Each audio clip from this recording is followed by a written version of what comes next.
और एक खबर आपसे शेयर करेंगे कि ज़का अशरफ ने कॉल की फ़खर को और मुबारकबाद भी दी और 10 लाख रुपए का इनाम भी दिया। नसीम भाई, जो हम बात कर रहे थे कि प्लेयर्स की परफॉर्मेंस देख के उनको इनामात या सेंट्रल कॉन्ट्रैक्ट देने चाहिए, वो बात यहाँ पे सही नज़र आती है कि ठीक है, आज जो परफॉर्मेंस थी 10 लाख रुपए उनके बनते थे।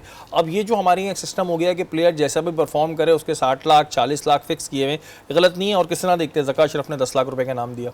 शरी भाई, जब साल भर का सेंट्रल कॉन्ट्रैक्ट अनाउंस हो जाता है तो फिर साल भर तो आपको फिर पैसे पेमेंट करनी होती है, उसको आप चेंज नहीं कर सकते। तो ये 3 साल का हम बार बार बात कर रहे थे कि ज़का अशरफ साहब ने क्यों दे दिया, 3 साल का कहीं भी नहीं दिया जाता।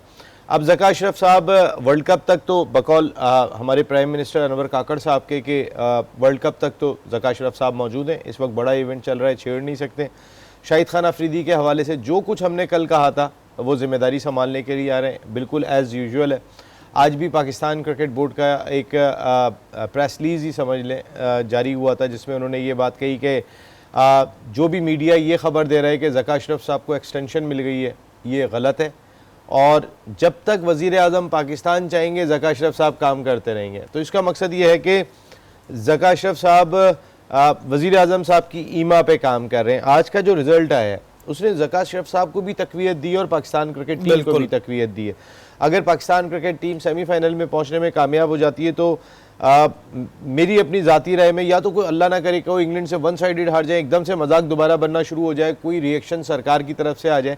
वरना जो मैं आपको कल बात कह रहा था कि ज़का अशरफ साहब फरवरी में हमारे 8 फरवरी इलेक्शन की डेट दी गई है, तो मार्च तक तो हैं, क्योंकि जब कोई नई हुकूमत आती है वो सेटल होती है, क्रिकेट बात की बात होती है, तो मार्च अप्रैल तक तो वो दिखाई दे रहे हैं। अगर पाकिस्तान क्रिकेट टीम आज का मैच जैसा खेल गई, अगर एक और भी मैच खेल गई, क्योंकि देखिए बहुत सारे फैसले करने का टाइम तो इन्हें भी नहीं मिला।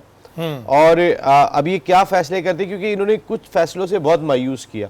जैसे इन्होंने हाथ खड़े कर लिए थे जिस वक्त वो टीम बांग्लादेश का मैच खेल रही थी, वो बहुत इमेच्योरिटी थी ज़का अशरफ साहब की। कौन सा एटीट्यूड था कि अभी आपकी टीम वर्ल्ड कप में मौजूद है, वो बांग्लादेश से मुकाबला कर रहे हो और आप पहले से खुद को अपनी पोजीशन तो क्लियर ना करो, और आप बड़े हो तो आपको बड़ा बन के रहना पड़ेगा। मैं आपको एक बात बताऊं, आप बाबर के बड़े हो, आप बाबर के लेवल पे नहीं आ सकते हो। लेकिन नसीम भाई, बच्चे भी तो बड़े को बड़ा नहीं समझ रहे थे ना, आप ही बता रहे थे, वो उनसे बात नहीं कर रहे थे तो फिर बड़ा नाराज हो गया। उनके जहन में, लड़कों के जहन में यही बात चल रही थी कि ये 4 या 5 तारीख तक तो ये हैं, उसके बाद चले जाएंगे, हम तो आएंगे भी 11 तारीख तक हम आएंगे, जब मैच है चेंज हो चुका होगा, ये होंगे ही नहीं।